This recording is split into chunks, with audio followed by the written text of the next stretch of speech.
the opening race of the 2024 USF Pro Championship for the drivers in USF Pro 2000. It was a midday run, warm, high heat, blue skies. But now, with spring forward and daylight savings time, it is an early morning here at the Grand Prix of St. Petersburg. But the drivers still have to put their helmets on and get the job done. The driver did it yesterday, was Lockie Hughes from Turn 3 Motorsports. Lockie, a big win yesterday.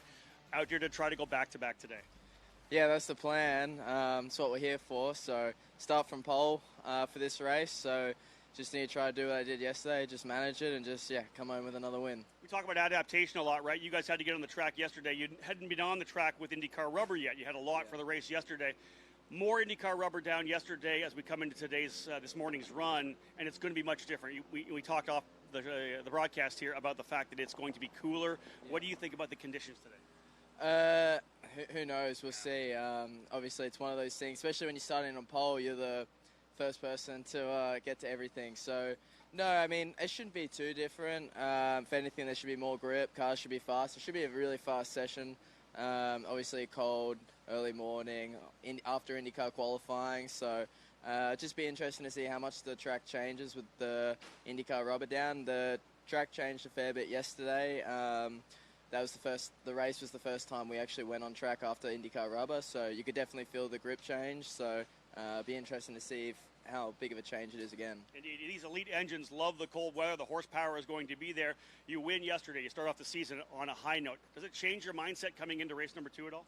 Not really. No, I just want to win the race. I mean, I just try to forget about mindset. I've always just thought about mindset too much and just. Now I just don't think, just do. So I like that. Don't think, just do. And remember, he's a rookie, one of many here in the USF Pro 2000 category. Not just rookie drivers, but rookie teams as well. Earlier this weekend, I had a chance to catch up with Comet Racing. Let's see how that went.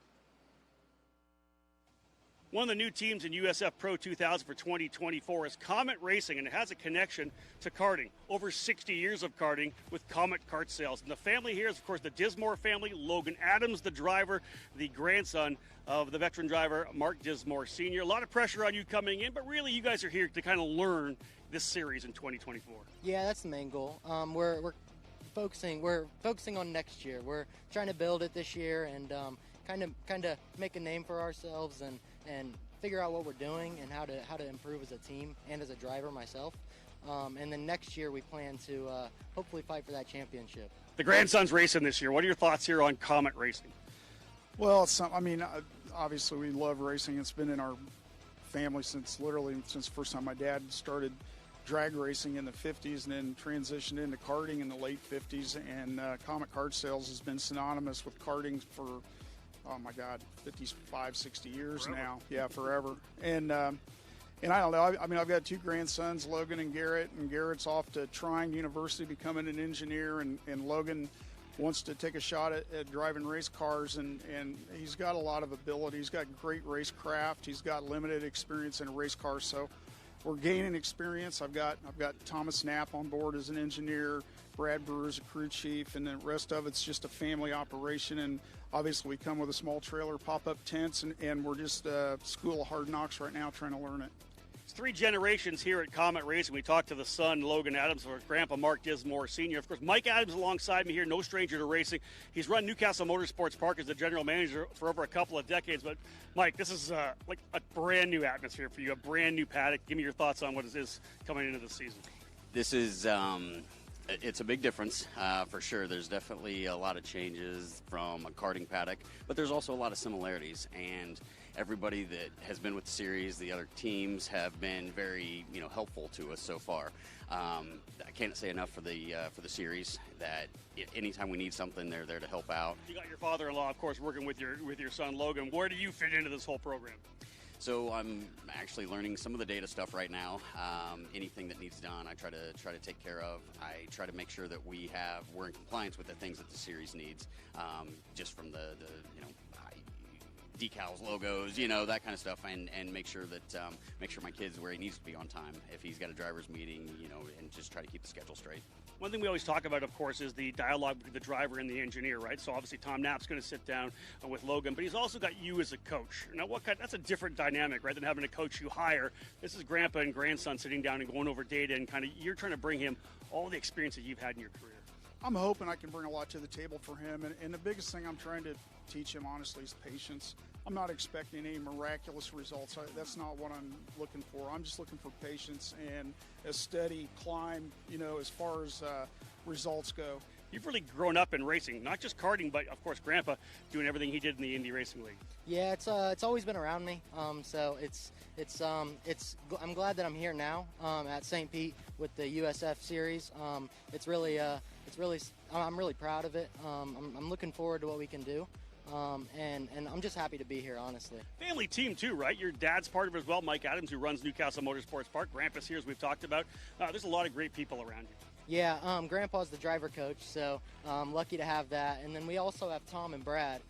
They work on the car. Tom's the engineer. Brad is the crew chief, if you want to call it that. So we're also lucky to have them. And also Tyson's with us this weekend, so he's a really big help working on the car, getting everything, making sure everything's tight and got gas in it. So. Yeah, Brad and Tom will talk about that later on in the broadcast, because these guys have a ton of experience when it comes to these cars. Logan, best of luck this weekend. Thank you, Rob.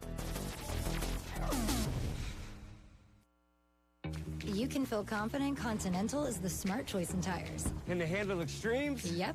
Tested from the Texas desert to near the Arctic Circle. Really? Really. Anything for the guy who finds that one pothole? Yeah. Road hazard coverage has your back. For real? Absolutely. Were they made by, like, a bajillion engineers? Well, closer to 100. Continental. Welcome to the smart choice in tires.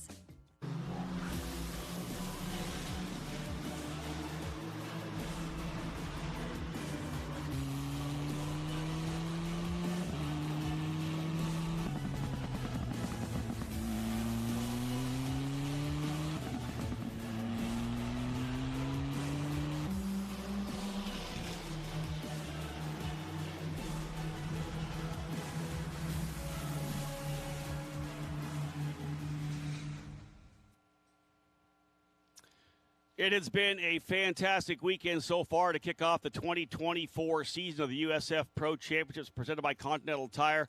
2 races already in the books for the drivers of the USF 2000 category. This will be USF Pro 2000, the Foundation Building Materials Grand Prix of St. Petersburg. And a great way to kick off the action here, of course, Indy Next, still ready to roll here today, the NTT IndyCar Series. And, of course, the next lineup, 13 drivers coming in from the USF Pro Championships. That's the program. That's what we do. We develop drivers to work their way into that Indy Next program and eventually into the NTT IndyCar Series, USF Pro 2000. Essentially, you go back to the last 4 champions that have moved all the way to IndyCar, starting with, of course, Rinus VeeKay, and then you had Kyle Kirkwood, Stingray Robb, and now Christian Rasmussen. Louis Foster, of course, champion a couple of years ago. He's waiting in the wings, as is Miles Rowe, so hoping to continue that run through. My name's Rob Howden, folks, the voice of this USF Pro Championships. Thank you so much for tuning into the broadcast. Or if you're here trackside, we'll bring in my driver analyst, Elliot Cox from Sarah Fisher Hartman Racing Development in a little bit of time.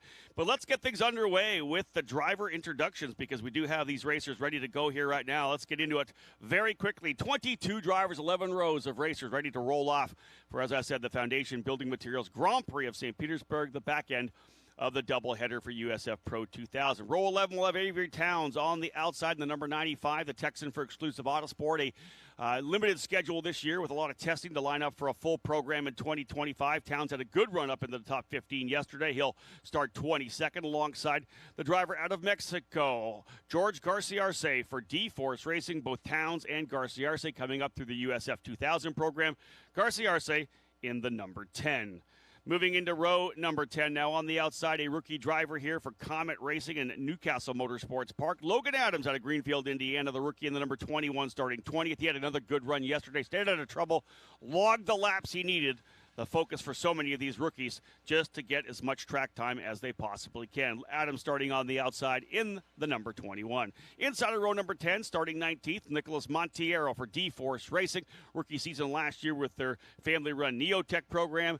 Montiero in the number 9 for D-Force here, the driver out of Brazil. We'll go now to row number 9 on the outside from Ireland, Turn 3 Motorsports. Adam Fitzgerald, great to have him with us here this year in the number 2, the rookie starting 18th, alongside the Californian Sean Rashid for VRD Racing. It'll be a limited schedule for Sean this year. He's going to run the full GB3 program, but we will have him here with VRD for a number of events in 2024. The number 32 starting in the 17th position. Up now to row number 8 out of Bogota, Colombia. For BN Racing, it's Nico Baptiste, the rookie, the number 74. He'll start 16th, alongside the former USF Juniors champion out of Canada, Matt Clark, for D-Force Racing. He'll launch from the 15th position. Clark driving the number 7. Up now to row number 7 on the outside, Tyke Durst for Turn 3 Motorsports in the number 33. It's been a good weekend so far for Tyke. He'll start 14th, alongside Ricardo Escoto out of Mexico, second-year driver running for BN Racing here in 2024. Escoto in the number 77, ran as high as 3rd in race number 1. An issue dropped him to the tail of the field, but there is speed in the number 77 that could put him at least into the top 10 before we're done with this 25-lap race.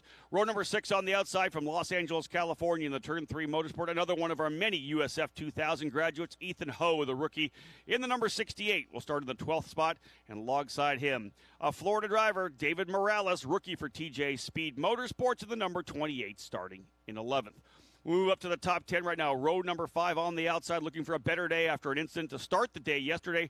Your USF 2000 champion, Simon Sykes for Pabst Racing, will start on the outside of row number 5 in the number 18. And alongside him, Hunter Yaney in the TJ Speed Motorsports number 27. One of the exciting drivers to watch in race number 1. Made a number of overtakes over into turn number 10. He's going to start 9th today inside of row number 5. We'll move now to row number 4, Fast Frankie Mossman out of California, the J. Howard driver development number 6, starting in the 8th spot. And on the inside, a driver who featured last year for Pabst Racing, and another USF 2000 graduate, Jace Denmark, had some issues yesterday. Starting 7th, will look to put a positive cap on the weekend here in race number 2. Up now to row number 3 on the outside, starting 6th, the former USF 2000 champion, the number 92 of Braden Eves from Exclusive Autosport. He's going to start in the 6th position. And on the inside right now, it'll be Liam Skeets in the number 26, the Kiwi for TJ Speed Motorsports, starting in the 5th position.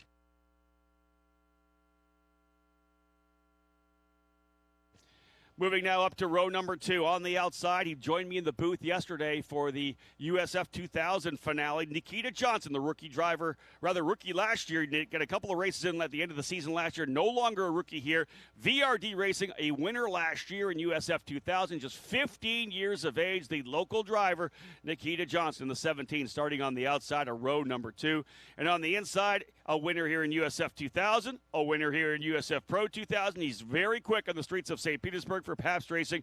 Christian Brooks in the number 19, starting on the inside of row number 2. 22 drivers in the field, but 2 on the front row. And on the outside, just 15 years of age as well, the rookie Danny Dzelski in the Turn 3 Motorsports number 3, part of a Turn 3 front row lockout. Dzelski, very impressive here, finding speed throughout the weekend. He'll look for a good finish here, the number 3 starting in 2nd. And on the pole position, the 4th straight pole now actually for the Turn 3 Motorsport team to start off a season. Lockie Hughes out of Australia, a big win for him yesterday. One of the USF 2000 title combatants last year, finished 3rd overall in the championship, but he gets out of the gate with a strong start here in that number 44. Hughes starting on the pole alongside his teammate, Danny Dzelski. So Hughes and Dzelski on row 1, Brooks and Johnson on row number 2. Row 3 will be Liam Skeets and Braden Eves. Row 4, Denmark and Mossman. Capping off the top 10, Yaney alongside Sykes. Row 6 will have Morales and Ho. Row 7, Escoto and Durst. Row 8, Clark and Baptiste. Row 9, Rashid and Fitzgerald. Row 10, Montiero and Adams. And row 11, Garciarce and Towns. Being told right now we're going to have 2 pace laps. Normally we go green first time around, but not surprising, of course, with the cooler temperatures here this morning. Right now, just about 67 degrees trackside. We have the much expected breeze off the bay as well. some cloud cover here. We expect to see burnt off. It's going to be a high of a perfect 75 here today. There were thoughts of rain, but right now looking like we're going to be clean and green. But just on a hold right now, the holding pattern before we get ready to go. 22 drivers on the grid getting ready, as we said. We do have an opportunity to get down to pit lane momentarily. We do have someone from Anderson Companies to help us out with the command of fire engines. So I'll take the opportunity here now to bring in my driver analyst, one of our pilots from the USF 2000 category, Elliot Cox. Elliot from Sarah Fisher Hartman Racing Development. A great weekend for you. Number one, a couple of top 5 finishes, 2 fourths. You had a ton of people here from your sponsor, Drive Planning, as well. What a big weekend for you. Yeah, it was awesome. Starting the season with 2 top 5s is always really great. We had really good momentum carrying into New Orleans, really good speed, really just a massive turnaround altogether from how last season ended. We worked really hard in the off season, just a lot of R&D, testing with the new Continental tires as well. And then Drive Planning, everybody came out. I think we had a good 70, 80 people. That's so great. And we even had a plane flying around the Drive Planning logo in the sky. The support was just overwhelming. It was so cool to have everybody here, and to have 2 top 5 finishes with them here all was awesome as well. Elliot, I think one of the big things is we talk about the development of the young drivers coming through. Right? You ran many years as a kart racer. You come in, as a young driver into the program. Year on year, you guys, again, you would grow and develop and mature as a young man as it is. But when you're in competition like this, the heat of the battle, we talked about it before we came on the broadcast. You're so much different than you were at the start of the season last year. Of course. Just growing up mentally, my racecraft has gotten so much better. I think multiple times this weekend I've shown maturity, as where last year I would have tried to force an issue and probably made a mistake, or just something could have gone wrong. Just for me, really, the way it started, just thinking championship, consistent finishes, good finishes, just keeping me in the championship battle and not.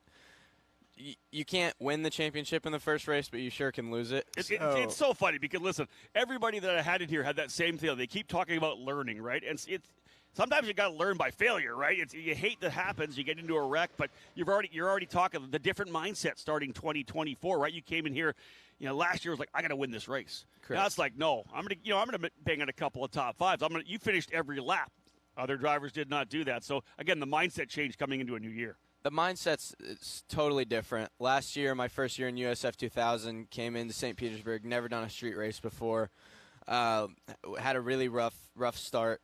Didn't do it like any of the qualifying laps because I hit the wall. See, that's what it is, right? And then we had a motor blow up last year as well. So I didn't get a whole lot of street course experience last year. And just in general, it was a rough season. Yeah. A learning year is what we call it. And it's a really good year for maturity, really good year for growth. And we shifted all focus to this year and hopefully a championship chase. I don't care if you're in USF 2000, USF Pro, Indy Next, or IndyCar. That first season is all about learning, right? It's one of the things we talked about a lot in this program. You come in for a year, you learn the first year, you come to win in the second year, and that's where you are lined up right now. And again, folks, we said just a couple of minutes away from firing things up, and indeed it is 67 degrees trackside here right now as I look around the racetrack. The sunrise rolling its way up here, and the cloud cover will start to burn off. So it'll be an interesting race for sure. Remember, both of these last sessions for the USF Pro 2000, both their qualifying and their initial race of this doubleheader, were kind of right in the middle of the day, right at the noon hour, the high heat of the day to a certain extent. A much different opportunity here as they'll roll out as the first series onto the racetrack to begin a fantastic Sunday here at the Grand Prix of St. Petersburg. The start of the season for the USF Pro Championships presented by Continental Tire. And excited, of course, to have Continental with us for the first year of a multi-year contract. As Elliot mentioned, testing done in the offseason on these new Continentals. The feedback so fantastic on the rubber that we have and the partnership we have with Continental. So looking forward to going to the next event at NOLA Motorsports Park in a few weeks' time. Time to get things underway, folks. As I said, 22 drivers on the grid. We have elite engines in the back of all those machines, 250 horsepower. Time to get things underway, and joining us, one of our representatives from Anderson Companies to give us the command, Mr. Frank Skreck. Good morning and welcome to the 2024 Grand Prix of St. Petersburg, brought to you by your friends at Foundation Building Materials and the Anderson Companies of Anderson Interior Contracting and Corporate Woodworking. We welcome the drivers to start your engines. And there you go. Engines coming to life on pit lane, and there is Lockie Hughes, the Aussie, looking to go back-to-back. Behind him, his Turn 3 Motorsports teammate, Danny Dozelski, Christian Brooks, the brilliant yellow on that car, able to be picked up there for Pabst Racing. Behind them, the hometown boy from St. Petersburg, Nikita Johnson, just 15 years of age for VRD Racing. There's the Kiwi, Liam Skeets, so impressive here in his debut. You know, the New Zealanders, we cheered for him. There's Braden Eads, former USF 2000 champion in the Corpay car for Exclusive Autosport. Jace Denmark out of Scottsdale, Arizona. Frankie Mossman out of California for Jay Howard Driver Development. And Hunter Yaney there as well. Let's have a quick look at the track overview, folks. Once again, this track here, the street circuit, airport temporary circuit, if you will. 1.8 miles in length, 14 different corners, a mixture of fast and slow corners. Number one in racing surface. They have the asphalt, you've got concrete, and you've got the airport runway. A mix all around the racetrack. Such a challenge. Let's have a look at, folks, at my keys to the race here for USF Pro 2000 race number 2. I'm going to start with handling cooler conditions. An early morning race, folks. As I said, they were on track at noon for qualifying and racing on that noon hour sun. So the onus now put on the engineers to evolve their setup to address these cooler conditions and, of course, the potential morning dew right now.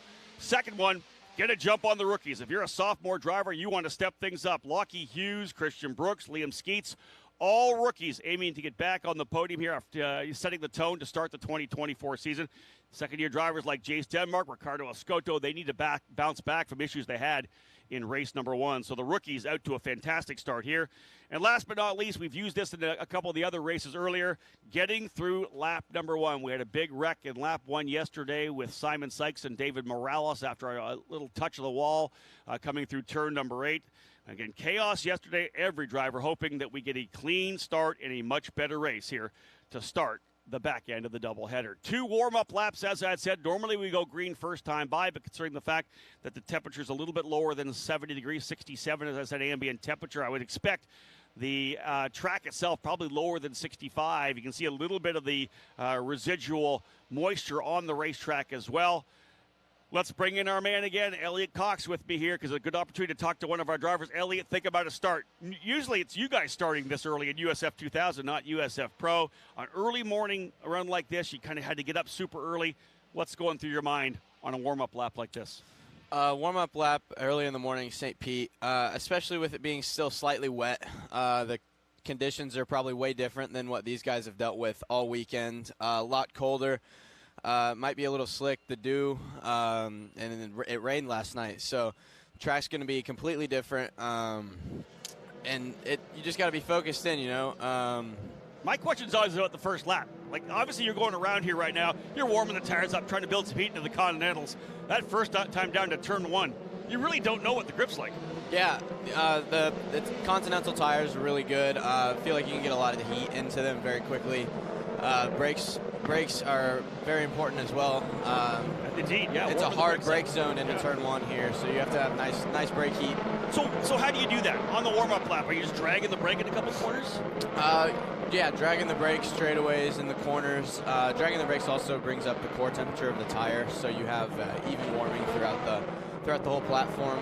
But yeah, you know, turn 1, it's very difficult here with the paint. A lot of people will overcommit to turn 1, send it a little bit too deep, and just get on that paint and slide in, and just it doesn't end well sometimes. So you have to be very careful. Yeah, we call it treacherous turn 1 for a reason, folks. It's so near, it's so wide that everybody goes to the left. It's really appealing to dive down to the bottom, but it's dirty. There's no rubber down there, and the paint that Elliot mentioned. Big field for us here, folks. They come out of turn number 9 over to turn number 10. 13 rookies in the field, 8 countries represented here in the USF Pro 2000 categories. We get set to go green with the Foundation Building Materials Grand Prix of St. Petersburg. A lot of drivers in the USA, of course, but Canada, Ireland, Brazil, Mexico, New Zealand, Colombia, and Australia represented. And, of course, the Aussie, on the front row right now with Lucky Hughes. They'll continue to try to build some heat into these tires. You'll watch them forming up as they come down into the right-hand hairpin of turn number 14. The stragglers at the tail of the field trying to close up. Pretty quick start coming out. We'll see whether we go green this first time by. Everybody else trying to get themselves into position. Lining things up right now, looking good to get things underway. Tail of the field into position. Hughes on the inside, Dzelski on the outside. And for the last time here this weekend, we are green, green, green. Racing down into turn number 1. They'll go 3-4 wide. A couple of drivers thinking about the bottom. Hard to get that car wound up and turn. Good through 1 so far. Turn 2 equally as treacherous, as you got to watch out for the edge of the racetrack. Couple of drivers coming through.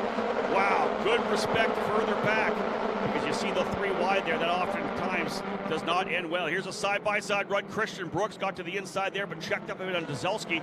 So Christian Brooks, veteran driver, using all that experience to realize he wasn't going to get the job done. Backed out and allowed Dzelski to have the apex of the corner. Allows him to fight the next lap. He'll go back into the 4th position. Further back, everybody finally started getting to the line. This is where we had the issue yesterday with the driver who tapped the wall. Simon Sykes just tapped the left rear coming out of turn number 8, broke the toe link down into turn number 9, and around that machine went. Everybody rolling through now turn number 9 and now turn number 10 for the first time. We'll get the opening lap in the books. USF Pro 2000 on the racetrack. 25 laps, 45 minutes the duration. Good to get the opening circuit in. There's one of my first keys to the race, right? Get through the opening lap cleanly. Now that we're single file, every driver can start to go to work. They'll figure out who's in front of them, what they've got. Big move to the bottom there. Looks at the block move coming around the outside. That is a great scrap right now further back. Again, drivers just settling in to get things underway.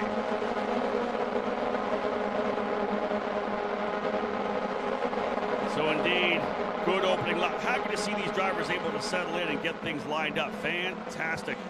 And now we go to work. Like I said, the battles will start to form up right now. We'll see which drivers eventually are going to be scrapping each other. USF Pro 2000. Here's your top 10 as they start to get themselves underway. Hughes, Johnson, Dzelski. Great start for Nikita Johnson, fighting his way up there into the 2nd spot. Christian Brooks runs in 4th. Frankie Mossman 5th. Skeets in 6th. Braden Eve 7th, Jace Denmark, Ethan Ho, and Hunter Yaney round out the early top 10. Again, just getting things underway. Opening laps. Elliot, let's bring you back in and ask this question. Elliot Cox again joining me here, USF 2000 driver, 2 top 5s this past weekend here in USF 2000, running for Sarah Fisher Hartman Development in the dry planting Tatis. Let's talk about these opening laps. Opening lap is the best time to get passes, get overtakes. We know that, right? But you have to temper that so you don't make mistakes. What was your approach this weekend on the opening couple laps? Opening lap, obviously in St. Pete, just want to make it through. But as the opening laps, probably the first 5, you're kind of learning what you have that race, what your car is, what everybody else has. Kind of analyzing where you're going to be able to make moves and where you're better, where you're faster, and just seeing where your opportunities are. Let's come back to that. That's really interesting. So obviously, you've run a race. These drivers have already run their first race. They sit down with their engineers. Listen, it's going to be cooler. This is what I want to do to the car. Here's how we're going to set it up for these conditions. You mentioned kind of getting a feel for what your car has. Can you learn that in the first couple laps? Does it take 5, or really coming out of the gate, you know, hey, listen, this is what I got out of this machine right now? Really, you want to get some heat into the tires. Yeah. Probably around lap 3 is where you start figuring out whether you have understeer, oversteer, whether your car's good. Yeah, am I good or am I bad, right? Of course. And then as the track's going to evolve this morning with how cold it is, your car may get better through the race. It may get worse through the race. It's you never really know. I think we'll probably know around lap 10 to 12 with these guys. Exactly that. And again, sunrise was 7:44. That was only about 25 minutes ago. So indeed, this track is going to warm up as that sun starts to bake into it a little bit. It is significantly cooler than it was, almost 10 degrees cooler than it was for their race yesterday at the noon hour. So much different track conditions. These drivers all doing a great job so far getting things rolling. Believe right now up front is, look at the scrap there we saw going through. That was actually, I believe, a little bit further back in the pack. We'll watch them as they come through here right now. Our live timing on the screen here in the PA booth is not popping up, so working off my app. If you haven't downloaded the USF Pro Championships app, you can do so now. I'm using it. I'm using live timing on it right now. Live timing, all the live coverage, everything available on the downloadable USF Pro Championships app. And again, Hughes, Johnson, Dzelski, Brooks, and Mossman, your current top 5. Guys settling in nicely to get things rolling here. Frankie Mossman started in 8th position. He's up into 5th right now. That is a strong start for the Jay Howard driver development pilot to get up there into that position. Here comes Liam Skeets, though, looking down to the inside at turn number 1. Skeets putting some pressure on Mossman. Not quite enough. Frankie able to come across the bow from left to right. Again, trying to stay in the mirrors. One of the things, obviously, you're doing here, you're trying to force the driver in front of you into making that mistake. You want the relentless pressure. You can see that Mossman having to really defend now down to the inside of turn number 4. He's kind of stacking things up behind him as well, right? It's Mossman 5th, Skeets in 6th, Denmark, Eves, Ho, all right there. You can see that. Then even behind Ho, you've also got Hunter Yaney, then the next gap back to Sean Rashid. So right now, Frankie Mossman's feeling the pressure because he's got the Kiwi. Liam Skeets right behind him. And again, all about hitting your marks at this time. Elliot, that's something you learn in karting. It's something you learn in USF Juniors and USF 2000 before you get to the pro category here. And that's dealing with that pressure of someone pushing it, right? What do you focus on? Is it just, man, I got to hit my marks? Is that what the key is? Really, when you're dealing with the pressure, especially at a place like St. Pete, the street course just amplifies everything. You got to worry about the bumps. You have to worry about your car placement, the paint. Just worrying about hitting your braking points really was the biggest thing for me this weekend under pressure. Because if you miss it, you're in a wall. You know, it's a huge challenge as we see moving to turn 1, and it's just something every driver has to deal with. And I think it's just going to be amplified by the moisture on the track and the different conditions this morning. You were watching that screen. You looked at the drivers a little bit further back, and whoever that was defending made about 3 or 4 moves. As we know, folks, the rule says you're only allowed to make 1 move, and there was a couple of moves being made there. So I guarantee Race Control would have a look at that one. But we are again underway, early running here. It's 6 laps in the books, working on lap number 7 at this point. Just checking up to see if I got anything coming in from Race Control here. Nothing as of this point here, so everybody doing well early on. Race Control, of course, managed by Joel Miller. Number of great people involved in that program. Of course, Tony Cotman in there as well. Charlie Kimball's joined us as one of our stewards this year. So veteran drivers, all part of the Race Steward and Race Control program here for the USF Pro Championships.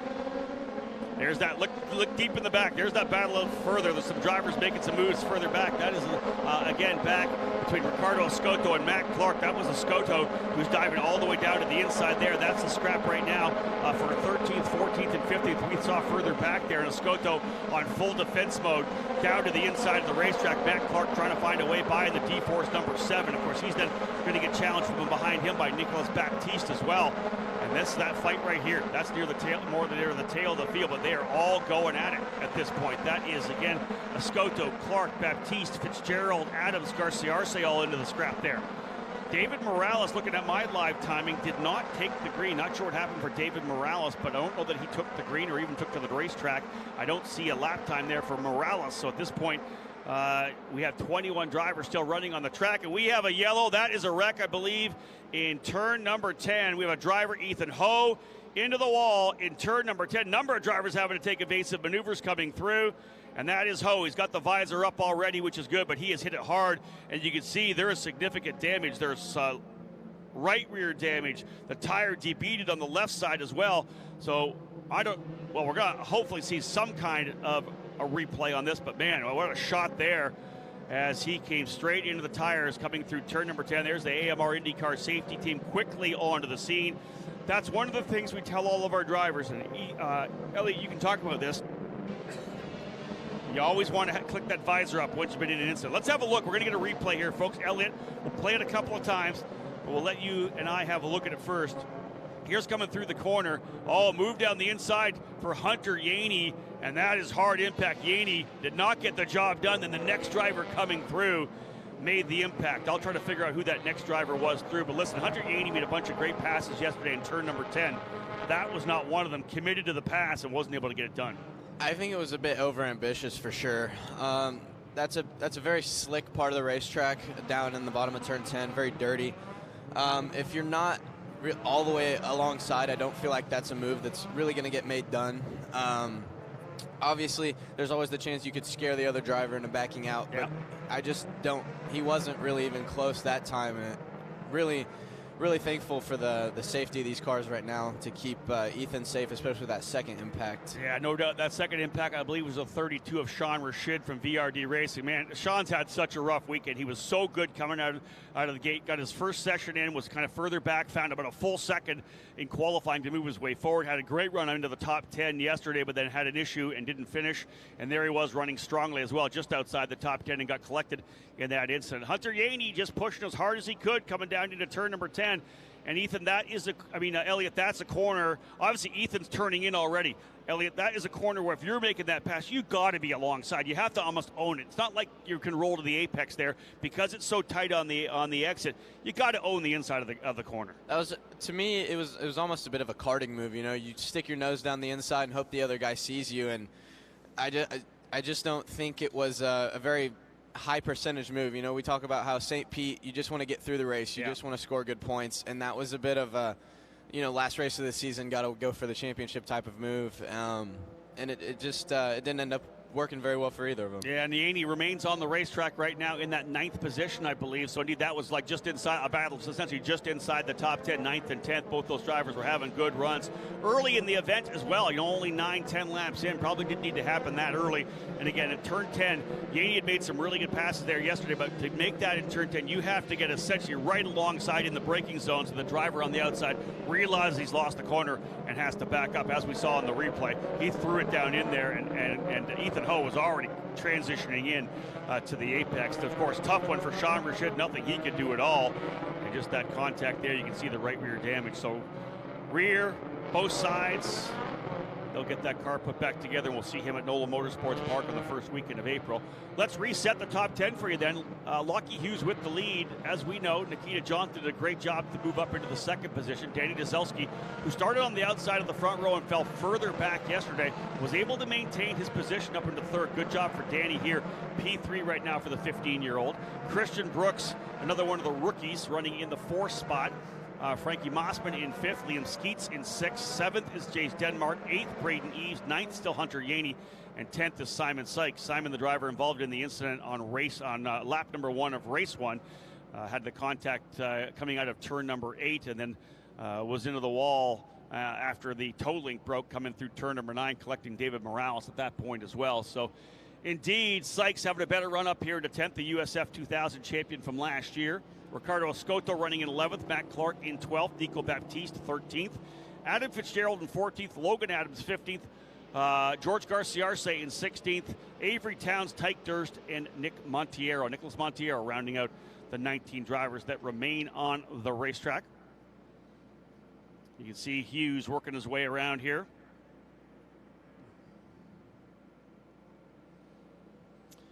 So an opportunity for the drivers to press the reset button after getting things underway. We'll see the car there coming through. That's the machine of Sean Rashid, obviously coming through turn number 10 after that significant impact he had with the side coming through. Would have come to a stop before he reached the turn 11-12 chicane. Lap number 10 going in the books right now. 1 lap to go. You see Aaron Likens up in the tower, give them the 1 to go signal. So again, shout out to the AMR IndyCar safety crew. Not only do they keep you guys safe if there's an incident, man, they clean up the track pretty quickly, right? We don't spend a lot of time under yellow when they're able to get the track cleaned this quickly. Oh man, they're so great. The AMR safety team. A couple yellows in the USF 2000 races, they got them cleaned up within. I think we were back green within 3 laps most every time. They keep us all safe. They do a great job, and they genuinely care. And it just feels great to know that there's a safety team behind you that knows how to do their job. That's exactly. They know our cars, they know our drivers, they know how to take care of any kind of an incident. So Lockie Hughes is going to have to defend once again. He did it quite a bit, of course, as we know, in race number 1 as well. He's going to have to defend this time from Nikita Johnson, the young driver, local pilot, just 15 years of age. You think about the pressure. You look back to the days of Sebastian Bourdais running in the NTT IndyCar Series, a St. Petersburg resident, and how much pressure, the commitments he had throughout the week. And Nikita's been right there. He's part of the track build opening. He helped host the welcome party, the kickoff party at O'Malley's on Wednesday night. He's been doing countless TV interviews. We had him in the booth here with me yesterday as well. So much pressure on this young driver. Won here last year at 14 years of age in USF 2000, and here he is in just 15 in USF Pro 2000. Won in his debut weekend at the Circuit of the Americas last August when he ran a couple of events at the end of 2023. So here's an opportunity for him to potentially go to the league. We talked a lot about the restarts he and I did yesterday and not spinning the wheels and making it happen. Green flag flying. Does Nikita have what it takes to make the run? And I'll tell you, it's enough that he's got Lockie Hughes weaving up the front straightaway. They'll come down into turn number 1. Does he throw it down to the bottom? Here he is. That's Hughes. Rather, that is Johnson thinking about Dozelski as well. He looked to the bottom and went an over-under. Not quite there, but he's on the gearbox. One driver a little wide coming through. That is a side-by-side run. D-Force and VRD, or D-Force actually, I believe, in BN racers side-by-side. Through turn number 3, 2 wide. Wow, that is tough. Moves to the inside there. Liam Skeets getting challenged right now by Jace Denmark. I don't think he was able to get the job done. Denmark and then Ease right behind Liam Skeets in the TJ Speed Machine. So again, a couple drivers already out of this one, Ho and Rashid. And a no start for David Morales. I wonder whether or not it was the damage from yesterday too. Maybe just too much to be able to repair to get onto the racetrack here this morning. He'll have to look forward to the next round at NOLA Motorsports Park. Drivers finally settling in as we're getting close to the halfway point of a 25-lapper here, the back end of the doubleheader. The Foundation Building Materials Grand Prix of St. Petersburg. Hughes this time, you can see the gap that he's been able to develop. You're going to see some drivers get a little further aggressive here as we get into the second half of this race, trying to move their way forward. Long season for sure before we wrap things up at Portland International Raceway on the last weekend of August. But they don't want a guy like Lockie Hughes to start getting on a roll. Last year in USF 2000, Hughes won at least one race in the first 4 weekends. That's how good he was. Had some trouble midway through the season. A really rough weekend at Mid-Ohio, and it took him out of the championship battle. But Lockie Hughes is a young driver from Australia who could most certainly come away with a championship here as a rookie in USF Pro 2000. Hunter Yaney, for some reason, all the way back to the tail of the field. I wonder whether or not he may have came into pit lane to look over that car. Remember, he was 9th for a time, but at the tail of the field. Someone just drove off in the back there as well. That might have been Nicholas Montiero. I think he overcooked it into turn number 7. You saw the driver in the back take the runoff. So Yaney trying to scrap his way back forward. And I'm super surprised, and I'm sure you are, Elliot, as well. No damage to that car after the contact he had. He hit Ethan Hope pretty quickly, but it kind of speaks, I think, to the strength of these Tatis race cars that he was able to continue. He was very lucky for sure to not come away with any front wing damage the way he went in there, or suspension damage to that right front. Extremely lucky, but these cars are extremely strong, can withstand a lot more of an impact than you would think. So he's pretty lucky to keep going. We'll just see what he can do from here. Did get an insight from race control. Car number 27, Hunter Yaney, didn't get a penalty. Incident responsibility. He had to start that race from the back of the pack. So indeed a restart, he had to go to the back. Incident responsibility for the contact with Ethan Ho. Not surprising whatsoever. We saw the replay twice. Most definitely the fault of Hunter Yaney making the move down into there. He'll definitely get penalty points for that.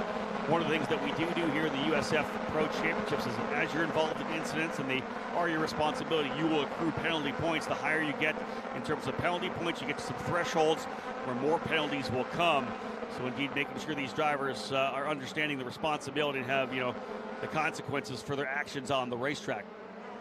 Field stretching out a little bit. Here's Yaney thinking about the inside again. He tries the bottom inside of Avery Towns. Thought about doing the same thing. And listen, you've got to make me side by side. And I think hopefully he's learned his lesson. The contact with Ho. You've got to be fully alongside in turn number 10. He was able to do it multiple times yesterday in race number 1, but hasn't been able to pull that trigger yet as he is now battling Avery Towns for 16th. Frankie Mossman, a little peek out to the driver's right to get in the mirror of Christian Brooks. That's the battle for 4th. There's Simon Sykes in the USF Pro Championship livery, that white, blue, and red, white, black, and red coloring rather for him.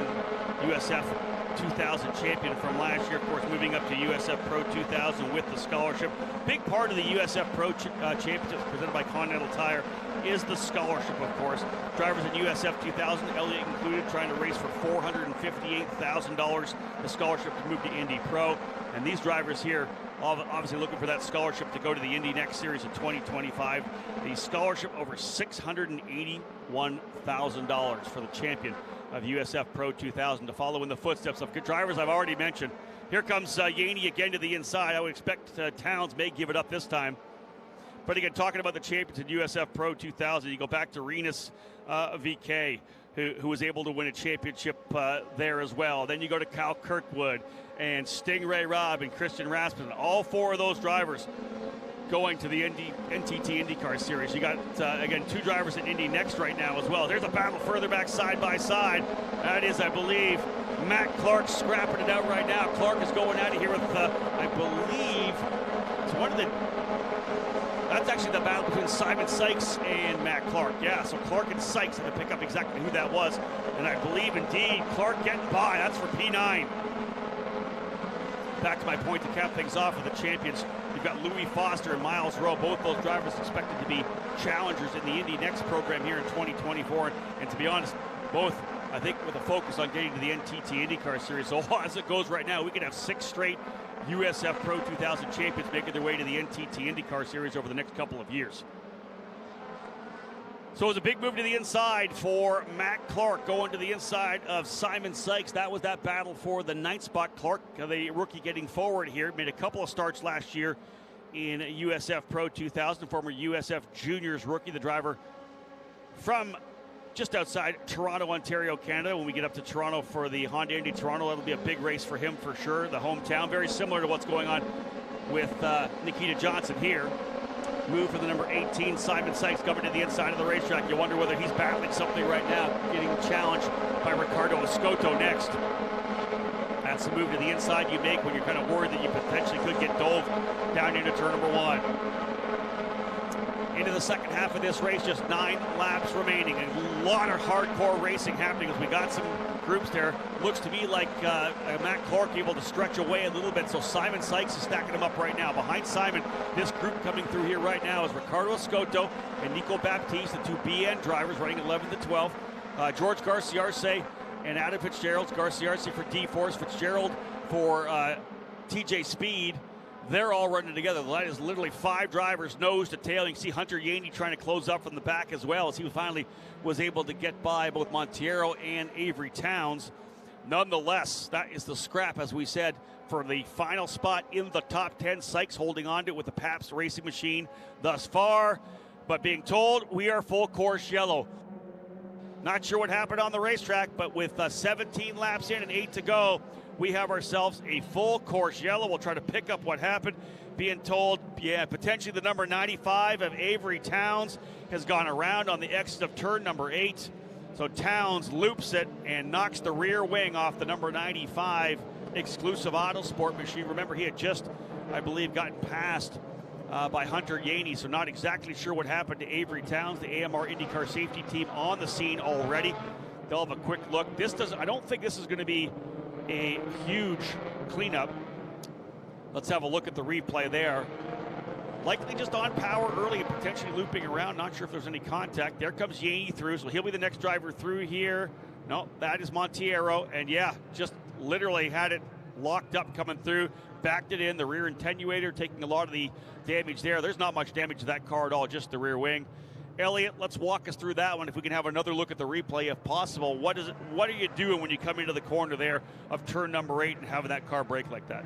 Turn 8, the whole 7-8 combination is a very difficult combination of corners. It kind of disrupts the whole flow of the track. You know, you see here, he just comes in. I think he probably locked up the rears just a bit coming in, maybe got on the brakes a bit too hard, and it might be a little bit wet on the inside there too, as there's a bit of camber. So there could be some water on the inside. But yeah, it's a different type of part of the track. You know, the rest of it's we have a pretty fast flowing track, and those are kind of slower, more difficult corners. And then the bumps as well, very easy to bottom out and just get a bit loose. It's very different. Crucial as well to get out of that corner with lots of speed. Obviously, it just got passed by Monteiro, wants to put the power down to get back out, rolls that car in, starts to set the turn into the corner, maybe on the throttle a little early. Is that a possibility? Always, for sure. Trying to get on the throttle early there is definitely an easy thing to do with the camber. You can misjudge it. But the run down that straightaway is extremely crucial. You either can make a pass or get past, and if you don't get out of there, it's very difficult to maintain your position. Yeah, throttle on oversteer, not something that happens on a regular basis. Let's put it that way. You're trying to get on the throttle as early as you possibly can. If you don't have the car placed correctly, you can drop it around. And luckily, obviously, for Avery Towns, not a lot of damage. As I said, the rear attenuator taking most of the brunt of it. He wasn't going that quickly. Knocked the rear wing off it as well. AMR IndyCar safety team will get him rolling. I don't think there would be any rear suspension damage either. You literally, since you backed it right into the attenuator, and that attenuator designed to take that impact, to force that impact and absorb it. So ideally, he'll be able to fire things back up and maybe even get himself back to pit lane. I don't know if they'll be able to put another wing on it at this point here. But again, 7 laps to go. If we do go green this next time by, it will be 6 remaining. But Lockie Hughes still your leader. Johnson second, Jazelski third, Brooks fourth, Mossman in fifth. Hughes once again will have to defend against Nikita Johnson, who's trying to win for the second year in a row here in the hometown race for VRD Racing. Liam Skeets running in the 6th spot, Chase Denmark in 7th, Braden Eves in 8th, Matt Clark able to get up to 9th after getting by Simon Sykes. And as we know, Simon, his hands totally full over the last couple laps with the combination of Ricardo Scotto, Nico Baptiste, Logan Adams, Jorge Garciarce, and Adam Fitzgerald all there as well. So indeed, they'll do the best they can. You can see the light still down there in turn number 8. I don't think we'll go green again this time. They're going to have to get that machine out of the way for Avery Towns, and then we'll be able to go back to it. This wraps up the weekend of competition for the USF Pro Championships presented by Continental Tire, our first event of the 2024 season. My name's Rob Howden. Hello to those of you tuning into the broadcast or on the app on your mobile phone. Joining me in the booth today, USF 2000 driver for Sarah Fisher Hartman Racing Development, Elliot Cox, driver of the number 67 Drive Planning Tatis. We'll see him back again at NOLA Motorsports Park. A fantastic weekend for Elliot. A couple of top 5 finishes, 4th both days. So a great way for him to get the season underway. Green flag already flying right now here for Lockie Hughes. Moved lap number 19 down. We'll have 6 more to go. Can he defend now? No, look at this. Nikita Johnson's right there. Johnson, the best place he's been so far. He'll go back to the outside of the racetrack. Trying the over-under coming through turn number 1. They'll be side by side coming through 2. And I believe, no, not quite. Driver way wide coming out of the corner of turn number 1, deeper in the field. And again, drivers digging to work their way through on the restart. Tried the over-under. Did he get through? I think he may have got the job done. Nikita Johnson to P1. Book it. He takes over the lead. The local driver has gone to the lead. Nikita Johnson, the over-under through turn number 1, gets to turn number 2 first. The 15-year-old leading it here once again. The pressure on this young driver racing here at home. All the duties, the media duties he had over the last week and a half. He makes a move on the restart to go to P1. He did the same thing last year, scored the win in USF 2000. Looking to come back here with a Pro 2000 victory. What a great pass there on the overtake. Rolling down into turn number 1 on the restart. He has got himself a decent little advantage. Another pass as well as Christian Brooks was able to get by Danny Jazelski. So Brooks trying to work his way back on the podium for Pabst Racing. There's a little bit of a move there for Johnson, trying to see if he can't break the draft as Lockie Hughes putting the pressure back on again. Further back, Matt Clark lining up to try to get a pass done as well. Clark battling it out here right now with Braden Eves. Eves still has the inside. Does he hold it? Oh, they're side by side through turn 2 and turn 3 side by side. Eves on the outside, Clark on the inside. This is crazy stuff. Jazelski goes back down the inside of Brooks. Tremendous racing. Skeets now trying to the outside of Mossman. Hold your breath for the final couple of laps. Elbows up to cap off the weekend here in St. Petersburg. What a race to start off the day. Indy next, NTT IndyCar Series still to come. This is the future right here, though. We'll see many of these drivers in IndyCar the next couple of years, and they're putting on a show. Why? Danny Jazelski dug in there to get back by Christian Brooks. Wow. 4 to go when they get back to the stripe. Nikita Johnson trying to pull away. He needs clean and green to the end to bring one home for St. Petersburg. Out they come onto the front straightaway. Johnson and Hughes give themselves a little bit of cushion here now. You can see Danny Jazelski having got back by Christian Brooks. How about a couple of 15-year-olds potentially on the podium? Wow. Big run down to the inside there. The defense move. Not quite sure who that was. Again, Clark and Eves still going at it. What a battle there. I think that might be Eves going back around Clark. Wow, this battle is for, I think, 8th, 9th, and 10th. There's your top 5, 6, 7, 8, 9, 10 right there.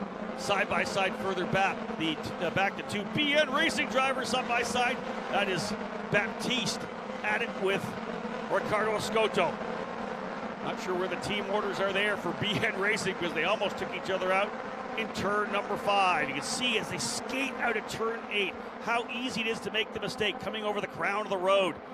Obviously the crown allowing any kind of rain to kind of dissipate off both sides of the track, but you see those drivers coming through on power. The minute you get to the crown of the road, it then cambers off and you're on the throttle. You got to make sure you don't have the oversteer, exit oversteer.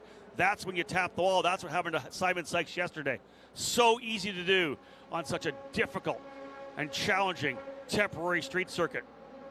Great racing so far here. Again, coming into the last couple of laps. There's Dzelski and Brooks. That's 3rd and 4th.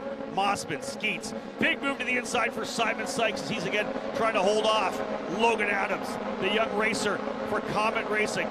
I'm sure they're watching back at Newcastle Motorsports Park right now, one of the finest karting facilities in the nation. The Dismore family owns that track. And again, Logan Adams, the grandson of Mark Dismore Sr., multi-time starter in Indy 500, a winner of Texas, a winner of the 24 Hours of Daytona. 4th generation driver, his great-grandfather, one of the pioneers of karting, and Logan having a great run here, battling it out with last year's USF 2000 champion. Great run right now for Logan Adams, P14. Laps winding down, 2 to go this next time by. Braden Eves continuing to put the pressure now. I think he's closed up to Jace Denmark. Braden Eves, who had lost the spot to Matt Clark, pressing the reset button. Now he's moved up to potentially challenge for 7th.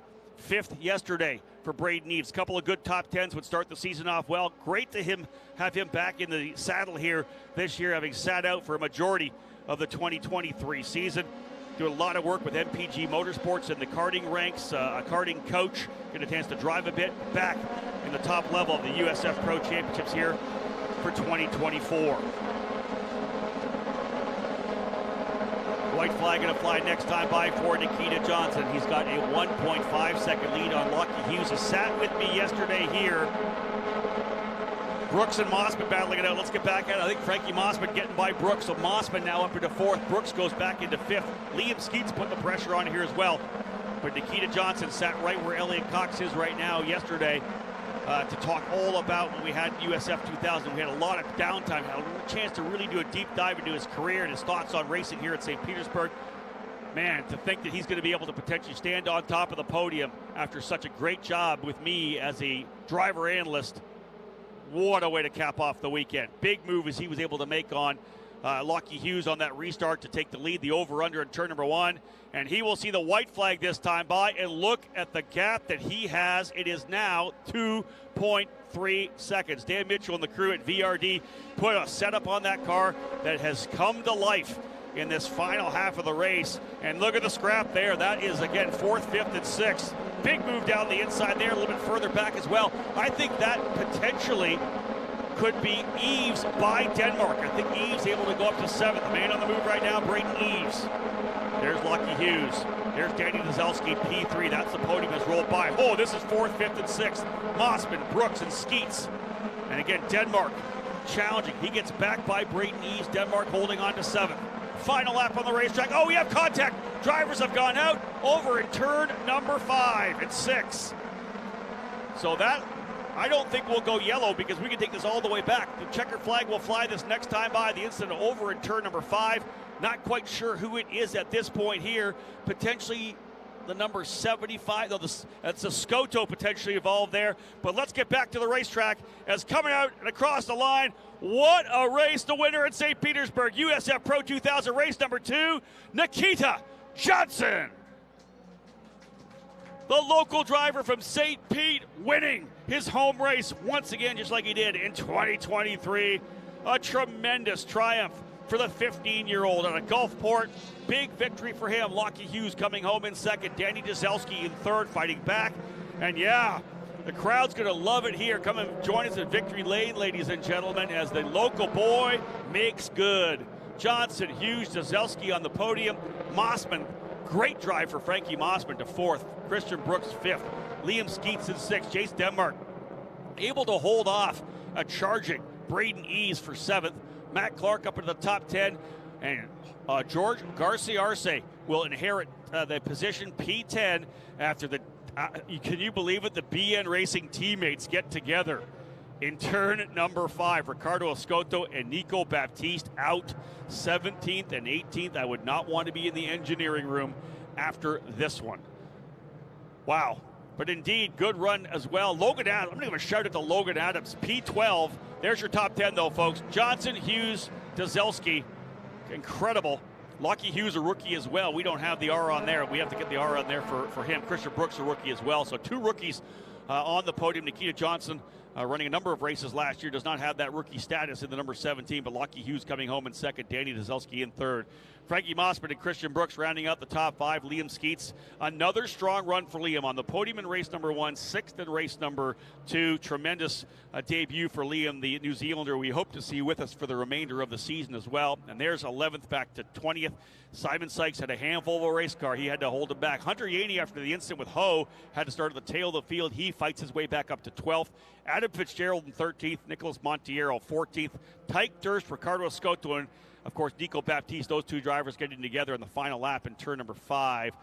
They have Logan Adams down here in 18th. On my timing and scoring, I've got him in 12th. So I think he is actually up into the 12th position after that battle, as we said, with Simon Sykes. We are awesome. We're actually going to be able to have a look at that incident between Baptiste and Escoto to kind of have a look at it. Elliot, have a good look at this here. The incident that happened on the final circuit coming through turn number 5. Here they come through the corner. And, yeah, it looked to me like the driver from behind, whoever that was, I believe that was, Baptiste, getting into the right rear of his teammate Ricardo Escoto. So, indeed, that'll be an interesting engineering debrief, I would think, Elliot. Never something you wanna do. Contact with a teammate has got to be one of the worst feelings of all time. Knowing you have to go back to the team. Yeah, right. Whoever's fault it was, you've ruined both of your day, and your team's not going to be happy. So this guy here, not a ruined day at all. VRD Racing, what a day for Nikita Johnson, able to get the restart done. What a fantastic run. There's Dan Mitchell there, the team owner for VRD, and what a big one. His first win of the season.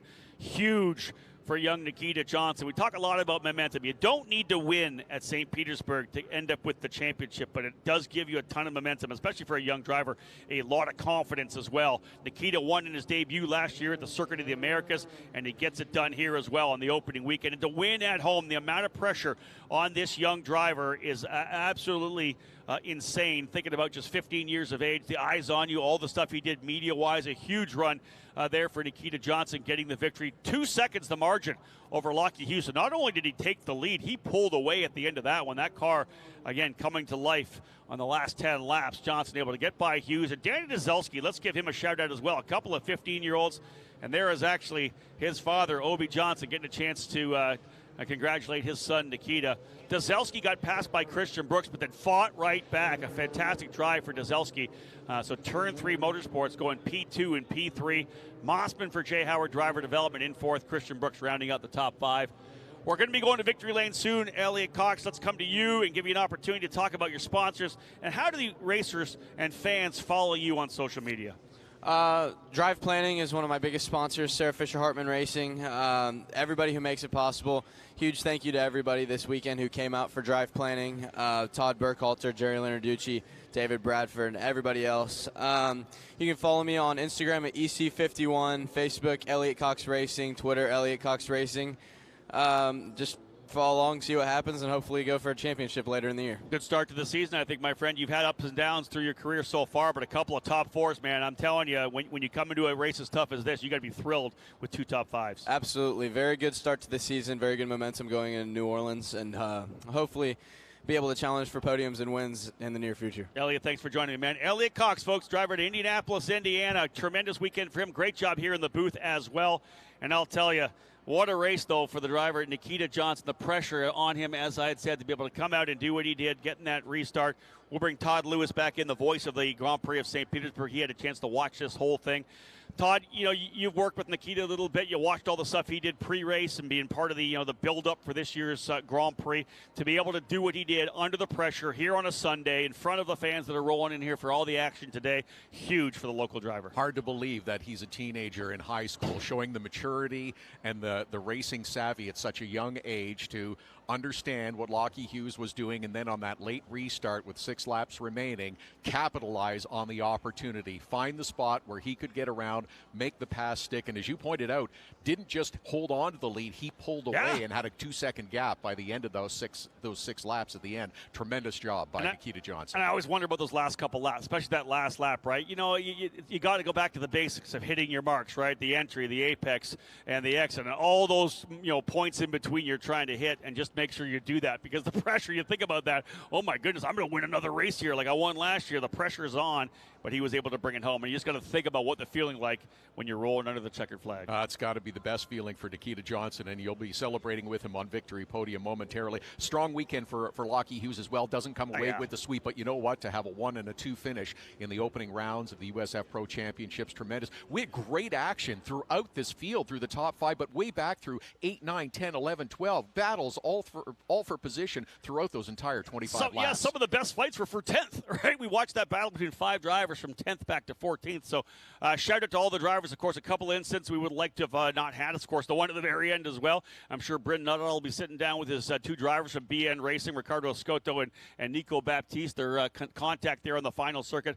But a number of drivers came through, and I think were notables. Obviously, Liam Skeet's one of the drivers as well. Has not been here. Runner-up this year in the Formula Regional Oceania Championship down in New Zealand. Coming over here with TJ Speed. Just an overall good weekend. 3rd yesterday, 6th today. Braden Eves, a couple of top 10s. But again, I'll give a shout out to Logan Adams here, the rookie, the young driver out of Indianapolis, coming home with a top 12. That wraps things up here in terms of the action here. Don't go anywhere, though, folks. A very quick break, and we're going to come back with Victory Lane presentations, folks. Stay with us, folks. When we get back after this quick break, it's time to hand out some hardware. You can feel confident Continental is the smart choice in tires. Can they handle extremes? Yep. Tested from the Texas desert to near the Arctic Circle. Really? Really. Anything for the guy who finds that one pothole? Yeah, road hazard coverage has your back. For real? Absolutely.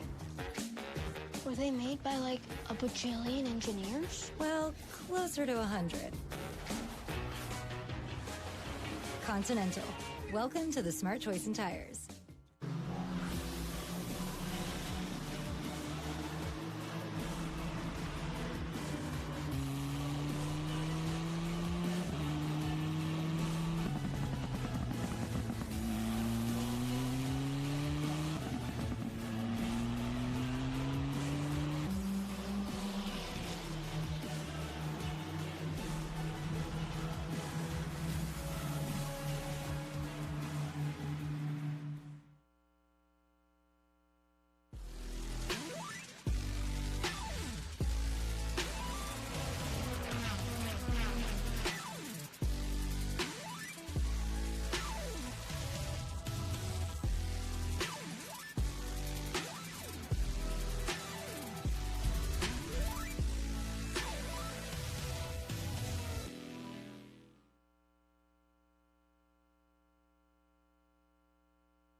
You can feel confident Continental is the smart choice in tires. Can they handle extremes? Yep. Tested from the Texas desert to near the Arctic Circle. Really? Really. Anything for the guy who finds that one pothole? Yeah, road hazard coverage has your back. For real? Absolutely. Were they made by like a bajillion engineers? Well, closer to 100. Continental. Welcome to the smart choice in tires. And the green flag will be waved by Brett Michaels at just about 12:30 this afternoon. Thank you for joining us early here at the Firestone Grand Prix of St. Petersburg, presented by RP Funding. Glad you got here early. Plenty of time to wander around and see all there is to enjoy. Let's join Rob Howden up on Victory Podium for ceremonies. Indeed, Todd, time to get things underway. We have 3 well-deserved drivers who are going to come up here to collect some hardware. And to help them out, we've got some of our guests from the Foundation Building Materials and the sponsor of our Grand Prix here today. Let's get underway with the driver who was third, fell back to fourth, but scrapped back to get it. One of our 15-year-old drivers for Turn 3 Motorsports, his first podium here in USF Pro 2000. Put your hands together for Danny Dzelski. What a drive. Bill Lindsay, one of our guests from FBM, will come up here with a trophy here for Danny. Dzelski finishing P3, a great drive for him. Turn 3 Motorsports putting 2 drivers on the podium. Good job for Danny to get the season underway. He was quick, off-pole starter, ended up finishing in third. Finishing in second, winner yesterday. It's going to be a very tight championship out of the gate. Finishing as the P2 driver for Turn 3 from Australia, Lockie Hughes. Jordan Anderson will bring that trophy up here for Lockie, starting his USF Pro 2000 collection. He had a number of trophies last year in his championship bid in USF 2000. Again, as I said, Lockie was a winner in at least one time in the first 4 races last year at USF 2000. He'll be a driver to beat here. But anytime we come to this event here in St. Petersburg, you know, you always want somebody to win. They always were cheering for Sebastian Bourdais back in the day, or, of course, Dan Weldon. But how about this driver here, folks? St. Petersburg resident. He did it last year. He's only 15 years of age. He does it this year. The winner in USF Pro 2000, Nikita Johnson. Well, Nikita, I had you in the booth yesterday for USF 2000. You and I talked all about what you needed to do. On the restart, we talked about what you do in the restart quite a bit, and you handled that one perfectly. Yes, I mean, I want to thank, first of all, the VRD boys for giving me a rocket ship. You know, qualifying, we were a bit off, but we went and looked at the data and video and just made some great improvements through race 1 and race 2. But, yeah, on the restarts, I just got it done. Tell me about that last lap. We were talking about it. Obviously, the emotion of trying to get it done. You don't want to make a mistake, but you did the big swerve and the weave across start-finish. How did it feel to win here at home? Felt great. I mean, on the start, I knew that he was trying to get on power early, and I could see that I was scrubbing a little bit, so I just tried to wait so that I could get full power earlier than him. And, yeah, that worked, so I got a big run on him, went outside, and just kind of held him down and then forced a little error, and then just got underneath, and after that started going purple laps. Let me give you a chance to thank a lot of your sponsors. I know VRD Racing, but you got a lot of people behind you. Yes, Labrador Primary Care and Clinic, 409 Direct A, Zoe Energy, PSA Check, Tiger Precision Products, and I just want to thank all the VRD boys, and, well, O'Maddy's too. Exactly. All right, get on top of the podium here. This guy has been busy for the last 2 weeks, folks, and what a way to wrap things up at the top of the podium. We're going to